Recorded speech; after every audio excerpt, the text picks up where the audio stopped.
हरियाणा के भिवानी जिले के लोहारू कस्बे से निकला एक मामला पूरे प्रदेश ही नहीं बल्कि देश भर में चर्चा का विषय बन चुका है। 19 वर्षीय प्ले स्कूल टीचर मनीषा की संदिग्ध मौत ने न केवल एक परिवार को तोड़ा बल्कि पुलिस और प्रशासन की कार्यशैली पर भी गहरे सवाल खड़े कर दिए हैं। लगभग 8 दिनों तक चलता रहा धरना प्रदर्शन, परिजनों द्वारा शव लेने से इनकार, पुलिस पर लापरवाही के आरोप और फिर मुख्यमंत्री द्वारा मामले को सीबीआई के हवाले करने का ऐलान। यह पूरा घटनाक्रम किसी दर्दनाक फिल्मी कहानी से कम नहीं है। 11 अगस्त 2025 की सुबह मनीषा अपने घर धाणी लक्ष्मण से निकली थी। उसने परिवार को बताया कि वह नर्सिंग कॉलेज में एडमिशन की जानकारी लेने जा रही है। मनीषा स्थानीय प्ले स्कूल में पढ़ाती थी और आगे पढ़ाई कर नर्सिंग में करियर बनाना चाहती थी, लेकिन उस दिन के बाद वह घर वापस नहीं लौटी। तो परिजनों ने उसे दिन में लोहारू थाने में गुमशुदगी की शिकायत दर्ज करवाई, जब उसका कोई पता नहीं लग पाया परिवार वालों को।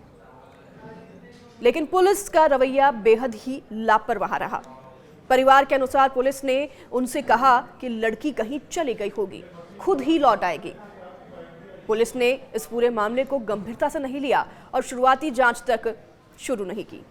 तो यही वह चूक थी जिसने पूरे मामले को तुल दिया।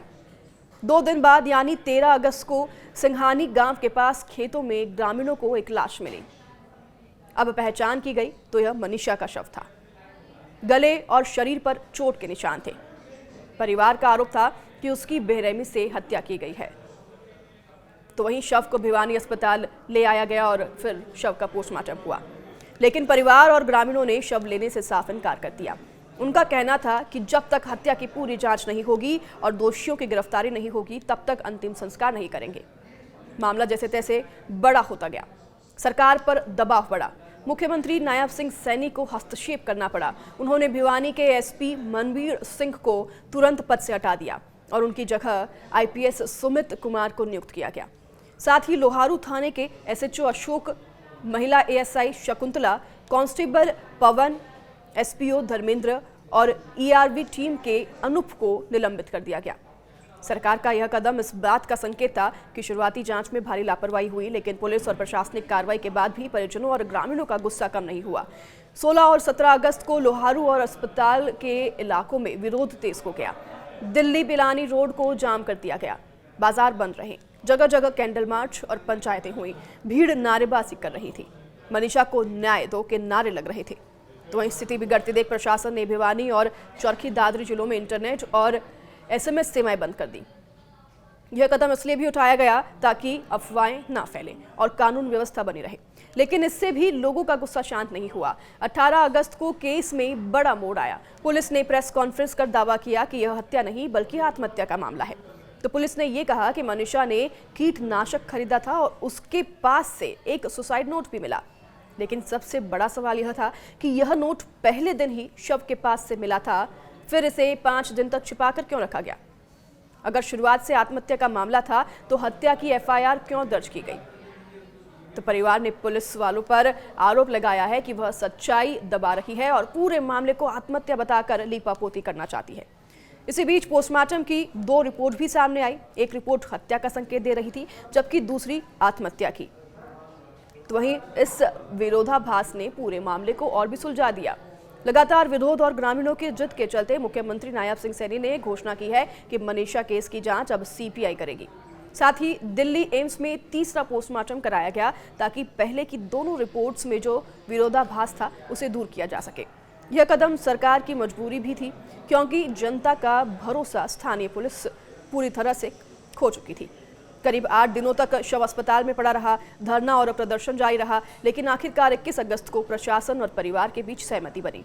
दिल्ली एम्स में पोस्टमार्टम के बाद मनीषा का शव गांव धाणी लक्ष्मण लाया गया और पूरे प्रशासनिक बंदोबस्त के बीच उनका अंतिम संस्कार कर दिया गया। तो यहाँ कई सवाल खड़े होते हैं, जैसे कि पुलिस की शुरुआती लापरवाही पर। अगर 11 अगस्त को ही तलाश शुरू हो जाती तो क्या मनीषा की जान बच सकती थी? अगर यह नोट पहले दिन मिला था तो छुपाया क्यों गया? और 5 दिन बाद अचानक आत्महत्या की थ्योरी क्यों सामने आई? पहले दिन ही सुसाइड नोट को सामने क्यों नहीं लाया गया? पोस्टमार्टम रिपोर्ट का विरोधाभास, ये भी बड़ा सवाल है। दो रिपोर्ट्स में इतना फर्क क्यों आया? एक हत्या का संकेत दे रही है तो दूसरी आत्महत्या की क्यों? लापता का सबूत। अब तक मनीषा का मोबाइल फोन और कीटनाशक की बोतल बरामद नहीं हुई है। इनके बिना जांच अधूरी है, तो इसे आत्महत्या कैसे करार दिया जा सकता है? तो पांचवा बड़ा सवाल और ये बड़ी बात बनी हुई है प्रशासन पर अविश्वास की। क्या सीबीआई की जांच लोगों का भरोसा वापस लौटा पाएगी? इस घटना ने हरियाणा की राजनीति को भी अब गरमा दिया है। विपक्ष लगातार सरकार पर सवाल उठा रहा है कि पुलिस ने मामले को दबाने की कोशिश की है, तो वहीं मुख्यमंत्री नायब सिंह सैनी बार बार कह रही हैं कि दोषियों को किसी भी हालत में बख्शा नहीं जाएगा। मनीषा की मौत अब सिर्फ एक परिवार का दर्द नहीं रही, यह पूरे प्रदेश में न्याय और सिस्टम की जवाबदेही का प्रतीक बन गई है। एक तरफ पुलिस की शुरुआती लापरवाही और विरोधाभासी बयान, तो दूसरी तरफ ग्रामीणों का आक्रोश और सरकार का दबाव में लिया गया सीबीआई जांच का फैसला। यह सब बताता है कि कहीं ना कहीं सिस्टम ने अपना काम सही ढंग से नहीं किया है। अब सबकी निगाहें सीबीआई जांच पर टिकी है। लोग चाहते हैं कि सच सामने आए, चाहे वह आत्महत्या हो या हत्या। अगर यह हत्या है तो दोषियों को सख्त सजा मिले, और अगर आत्महत्या है तो इसके पीछे की असल वजह सामने आए। मनीषा की मौत ने पूरे प्रदेश को हिला दिया है, तो यह केस इस बात की परीक्षा है कि क्या हमारा सिस्टम एक साधारण परिवार की बेटी को न्याय नहीं दिला सकता है।